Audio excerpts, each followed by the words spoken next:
বিভিন্ন দিন বিভিন্ন এক্সপেরিয়েন্স তার সঙ্গে। আমাকে যেটা বলে, পার্টি বললো প্রেসিডেন্ট হও, আমি একবার বললাম, বললো এমএলএ হও, একবার বললাম, বলে এমপি হও, তারপরে এবার বললো মন্ত্রী হও। আমাকে যারা গান গায়, আমি মাঝে মধ্যে গান গাওয়ার চেষ্টা করি, তারা বলছে গান গাও, তা আমি গান গাওয়ার চেষ্টা করলাম। তো আরেকটা গান আমি রেকর্ডিং করেছি ঝালমুড়ির উপরে। তো গায়করা ভাবে আমি গায়ক, নেতারা ভাবে আমি নেতা হওয়ার চেষ্টা করছি, যেটা যেটা লোকে যদি ভালো লাগে লোকে নেবে।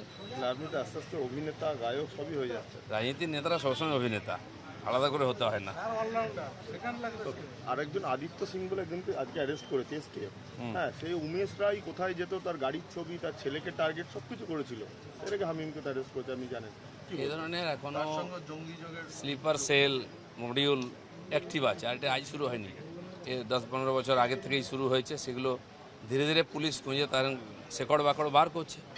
তো এরা টার্গেট করছিল, এই যে সরকার এসছে, তার প্রধানমন্ত্রী মুখ্যমন্ত্রী থেকে মন্ত্রী টার্গেট করাটা স্বাভাবিক, কারণ এখন যেমন বর্ডার সিল হয়ে গেছে, সমস্ত অবৈধ ক্রিয়াকলাপ, জঙ্গি ক্রিয়াকলাপ বন্ধ হচ্ছে, তো তারা তো কাউকে টার্গেট করবে। কিন্তু আমার মনে হয় পুলিশ, এসটিএফ বা আমাদের যে গোয়েন্দা সংস্থাগুলো, তারা অ্যাক্টিভ আছে এবং আরও বেশি অ্যাক্টিভ হতে হবে, যাতে এই ধরনের নাশকতামূলক কাজ না হয়। শেষ প্রশ্ন, 28শে আগস্ট আপনি জানেন তৃণমূল ছাত্র পরিষদ বড় করে প্রোগ্রাম করতো।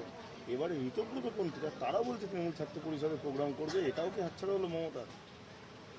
কারণ কোনো পার্টির যারা যুক্ত তারা প্রোগ্রাম করতেই পারে, কি হয় দেখা যায়, 28 তারিখ আসুক।